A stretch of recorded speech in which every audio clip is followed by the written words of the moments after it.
the SEC is unlikely to get 2 teams. It's possible. You could have an epic Alabama-LSU game, comes down to the final play, maybe in overtime like it did in 2011. They had a rematch in the national championship game in the old BCS. That could happen, but I don't think it's as likely as it would have been had Georgia run the table and then played Alabama, and then you got somebody else in there, either Alabama, LSU, or Georgia. Okay. Right now, Heisman, 1, 2, 3. I would still go Tua. I think he's the best player in the country. Joe Burrow is getting a lot of field. Now, the problem becomes November 9th.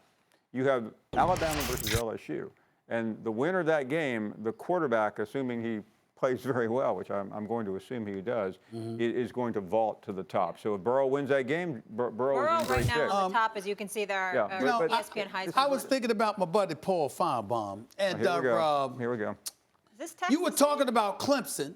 Yeah. And who are they going to play? You know, I think that the reigning defending national champions should have an opportunity to defend their crown, particularly if they're undefeated. But there are people in this country that are talking about Ohio State as the best team in football, arguably, right?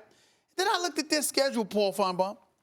Florida Atlantic, Cincinnati, Indiana, Miami of Ohio, who they beat 76-5, by the way, Nebraska, Is that a lot? And Michigan State. Those have been their victories. So one could argue, who has Ohio State played, A, and B, why has not Paul Finebaum brought that up? Well, I'm glad you did. I don't have to. Here's the deal, Stephen, and I've got a lot to say to you.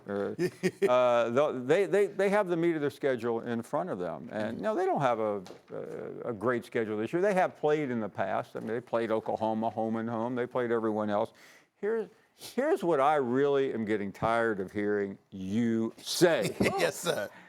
That Clemson deserves some award because they won the national championship. Yeah. That is the most absurd thing I've heard a smart man say I'm just on saying this show in a long time. Paul Finebaum, you should have to beat a man, you got to beat the man. If they beat everybody in front of them and they're the reigning defending national champions, then the only thing to hold against them is their schedule. I mean, I know you just hung out for 2 days down in wherever, South Carolina. I don't even know how you get to Clemson with Dabo Swinney. It scared the hell out of me trying to drive there. And they're playing a terrible schedule, and you're going, well, they're the defending. I mean, Stephen, that has nothing to do with a sport that's chosen by 13 people who are mandated to look at film every week, recalibrate, so is it and fair not to go, say, hold on, wait a minute, Paul. Is it fair to Notre say, Dame won in 90 and 88, so let's give them a shot. Finebaum, don't let me have to come on the Paul Finebaum show to have this debate. Are you saying, Paul Finebaum, based on your assertions, you could have just looked at Clemson's schedule and said, you know what? They don't deserve to defend their crown because their schedule is weak before a game was even played. You don't have to look at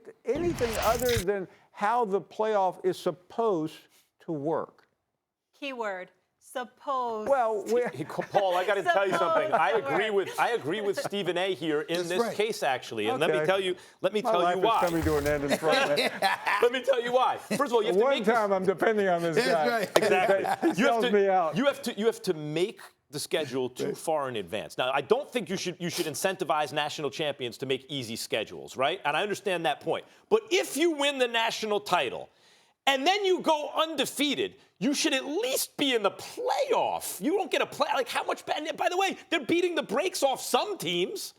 Listen, at no point in this conversation have I ever said they shouldn't be in there. I just don't like the fact that Stephen A. is hung up on the fact, well, they are the defending champion. So go ahead, don't even play the season. No, what I'm saying is, but if they go undefeated, shouldn't they be a top 4? You should have an opportunity to defend your crown as one of the top 4 teams in the nation. You should have an opportunity based on how the committee ranks you starting in 2 weeks, not anything else. And if they look at the body of work and say, you know what? They played as one of the best 4 teams in the country. Put them in. All right. Well, let me ask you this question. How come you're not talking about Wisconsin knocking off one of the SEC teams when you consider how they run a roughshod over everybody right now? They just blitzed Michigan State. We know what they did to Michigan. Not that they're very good. The point that I'm trying to make to you is that Wisconsin, the brand of football they've been playing, one could argue, look at LSU, look at Alabama. Maybe Wisconsin should be ahead of one of those, at least LSU. What do you say to that, Paul? Well, I'm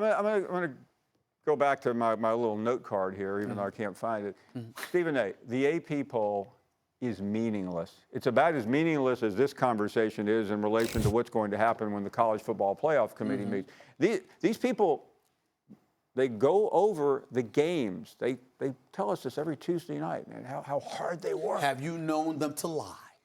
I saw politics enter into it last year when they didn't choose the 4 best teams. Now, this is a debate we'll have from now until the end of time. Is it the 4 most deserving? Is it Stephen A.'s Irving Thalberg Achievement Award they give out at the Oscars?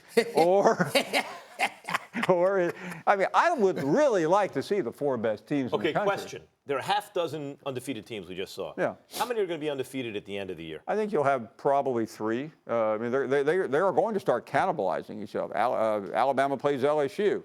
Georgia is out now. In the Big Ten, you've got Penn State and Michigan this week. Penn State could be out, or maybe they won't be.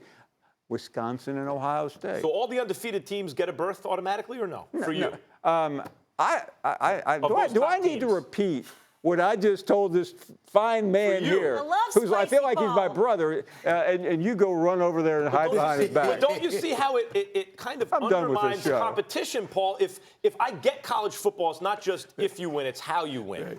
But winning should be more than how you win if you've also lost. No? Max, if the criterion is we are evaluating the games and picking the 4 best teams in the country, that's all that should matter.